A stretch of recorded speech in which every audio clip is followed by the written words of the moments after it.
if you're going to get the Raptor and you got a 3.5 or you got the 5.2, the whole idea then, what it seems like is with the 3.5 liter Raptor, you're really portraying to have a 5.2, but you ain't really got no power out of it. You pretty much just paying for the body of the truck to look super cool.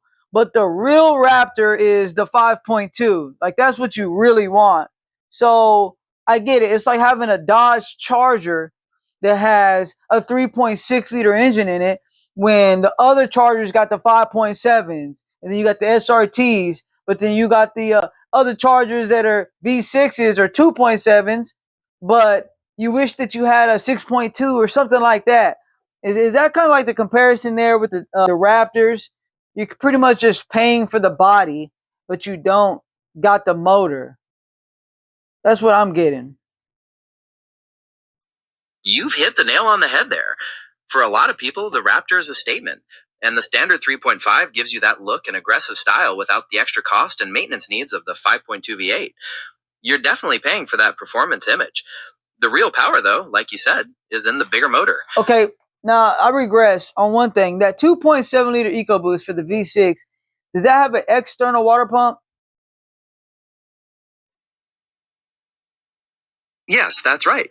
The 2.7 has an external water pump, just to make sure. Gotcha. Okay, now shut up. Let's go on to the 5.0 Coyote, the one that people love. Let's go on to the Coyote, okay? We're dealing with an external water pump here.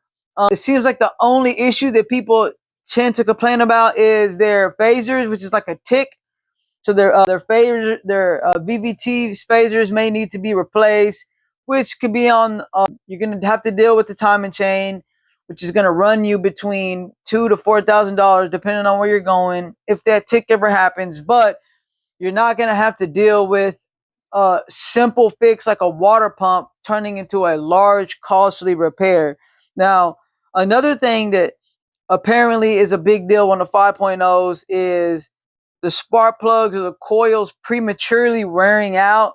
To some customers, they say that this stuff should last a little bit longer than what it's actually lasting, and that seems to be like the only complaints. Can you think of any other one according to the data? Go search on the data. According to the data, is there any other complaints on that 5.0?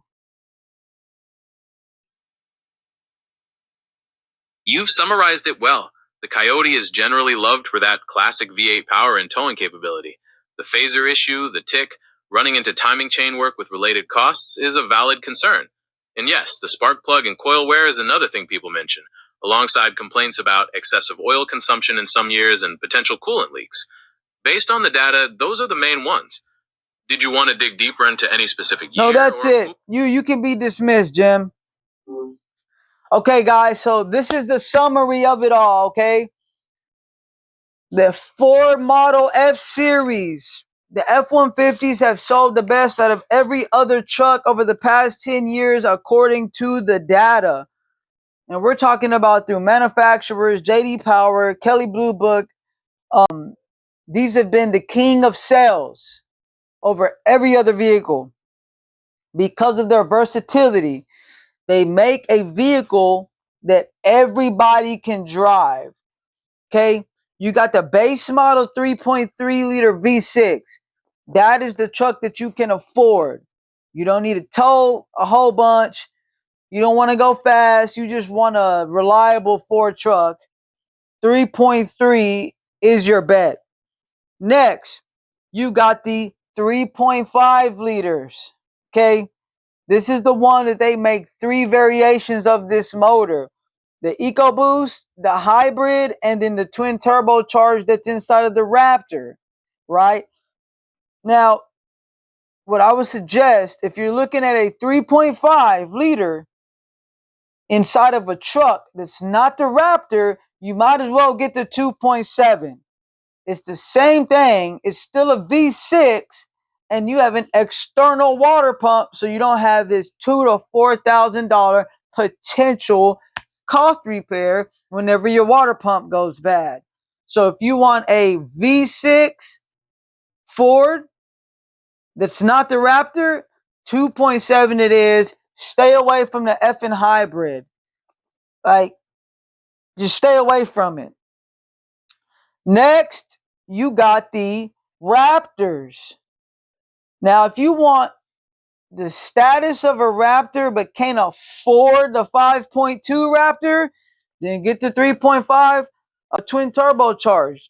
Whenever that water pump gives out, you will be dealing with a costly repair, but at least you got a Raptor body.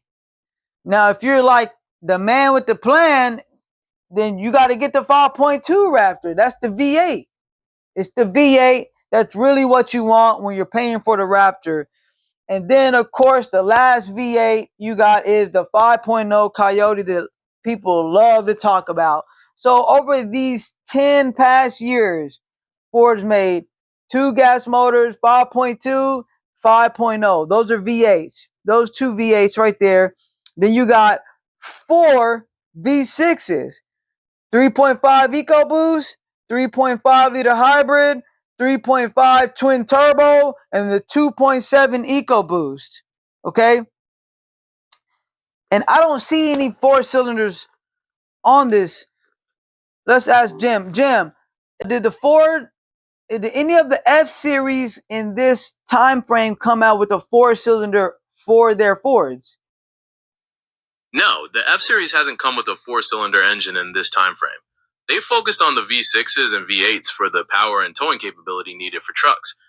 Were you wondering about any other engine types? Nope, that's all we got. All right, everybody. I appreciate y'all for tapping in and watching. Hopefully that this video was very informative for all y'all guys out there with the Fords, all y'all guys out there thinking about buying yourself a Ford. Now, of course, these motors are also inside of things like the Expeditions, the Explorers. Anytime you see a 2.7, 3.5, those are the motors that we talked about. They interchangeably use these in different types of body styles. Doesn't just have to be a truck. It could be an SUV as well. So make sure that you like and subscribe to the channel. And make sure that y'all go over to my Facebook channel. Subscribe to my subscribers community where I will go live, where I will put in-depth conversations and things like this, researchy inside of there, and I'm going to give it to you no fluff, and I'm going to make sure that what I'm saying is not biased. It won't be my own opinion like I'm an old school guy, though I got love for the old schools. It will be based on data every single time. I'm a Chevy GMC guy, but according to the data, hey, Ford's been the king of sales over the past 10 years. So, till the next time, Puro Mobile, we are out.